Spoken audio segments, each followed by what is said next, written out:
Hi friends, ఎలా ఉన్నారండి? బాగున్నారా? మేమండి మీ కాకినాడ అత్త కూడా ఛానల్ నుంచి మాట్లాడుతున్నాము.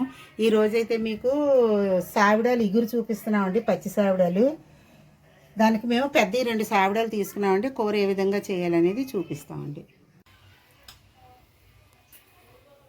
ఇదిగోండి, స్టవ్ మీద ఆయిల్ పెట్టుకున్నాం కదండి. ఆయిల్ కొంచెం బాగా కాగిన తర్వాత మనం ఉల్లిపాయలు గ్రైండర్ చేసి పెట్టుకున్నామండి. ఎందుకంటే ఉల్లిపాయ ముక్కలు వేసామనుకోండి, సావిడాల కూరకి చిన్న చిన్న ముక్కల కింద కనిపించి కర్రీ బాగోదండి మీకు. అందుకే కొంచెం మిక్సీ కొట్టుకొని ఉల్లిపాయలు వేసుకుంటున్నామండి. ఉల్లిపాయలు కొంచెం ఎర్రగా వేగిన తర్వాత అప్పుడు మనం ఇందులో కూడా ఇప్పుడు మనం కొంచెం అల్లం వెల్లుల్లి పేస్ట్ కూడా వేసేసుకుందామండి.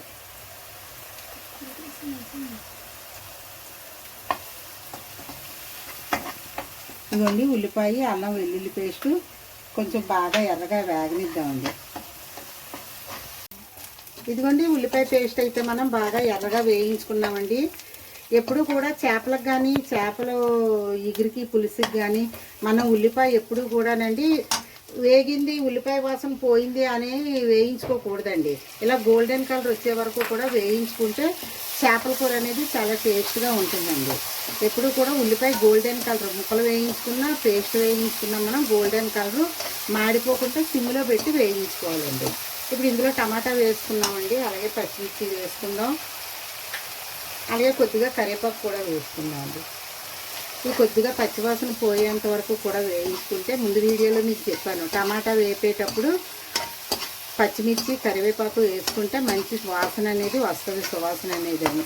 ఇప్పుడు ఆ విధంగానే వేసుకున్నామండి. ఇది కొంచెం నూనె పైకి తేలే వరకు కూడా వేయించుకుందామండి.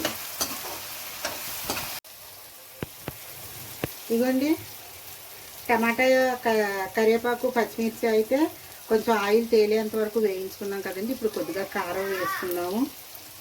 మనం పచ్చిమిర్చి వేసాం కాబట్టి కొంచెం కారం తక్కువ వేస్తున్నామండి. కారం తిన్నవాళ్ళు అయితే మీరు ఎంత కారం వేసుకుంటారో అది మీ ఇష్టానికి వేసుకోండి, మీకు కావాల్సినంత కారం. మేమైతే తక్కువగా తింటాం కాబట్టి తక్కువగా వేసుకున్నామండి. ఇప్పుడు ఇందులో కొద్దిగా ధనియాల పౌడరు, ఈ కర్రీకి కొంచెం ధనియాల పౌడర్ ఎక్కువగానే వేయండి.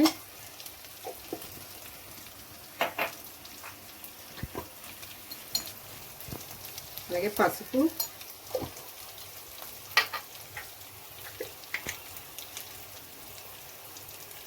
జీలకర్ర పౌడర్ అండి,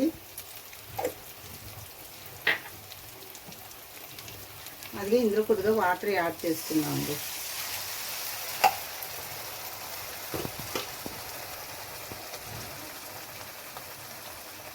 అలాగే తగినంత సాల్ట్ వేసుకుందామండి.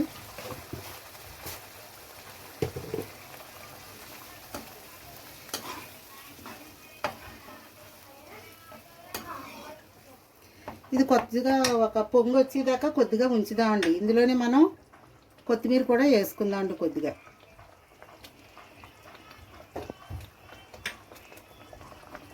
ఇవ్వండి, ఉడుకుతుంది కదా.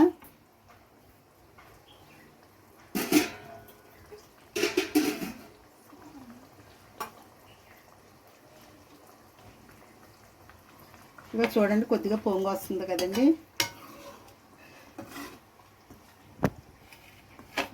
ఉప్పు చూసుకుందామండి. ఉప్పు అయితే సరిపోయిందండి. ఇప్పుడు ఇందులో మనం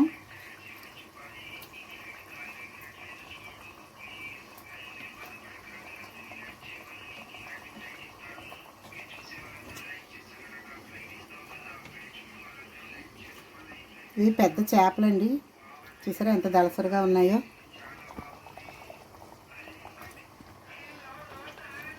మనం సన్నంగా ఉన్న చేపల కంటే ఈ దళసరిలో ఉన్న చేపలు తెచ్చుకుంటే కర్రీ ఇంకా చాలా బాగుంటుందండి.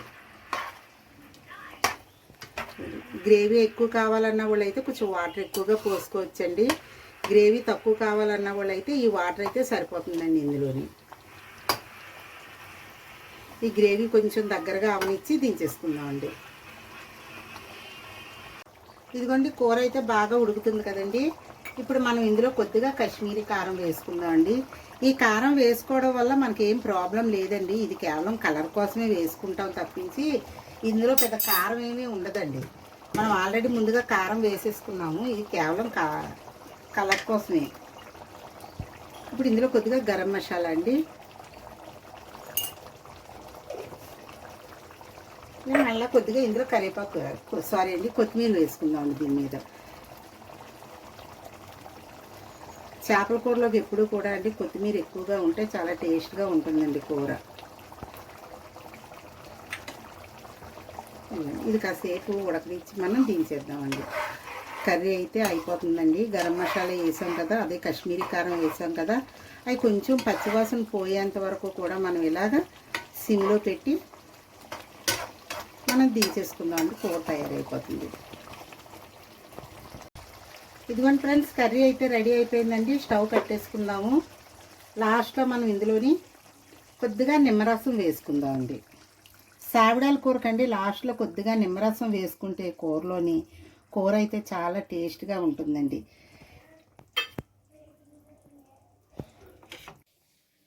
ఇదిగోండి పచ్చి సావిడాల ఇగురు అయితే రెడీ అయిపోయిందండి. మీరు కూడా మీ ఇంట్లో ట్రై చేయండి ఫ్రెండ్స్.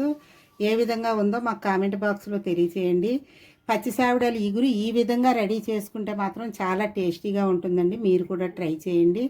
అలాగే మా ఛానల్ మీకు నచ్చినట్లయితే లైక్ చేయండి, షేర్ చేయండి, సబ్స్క్రైబ్ చేయండి ఫ్రెండ్స్. ఓకే ఫ్రెండ్స్, బాయ్ అండి.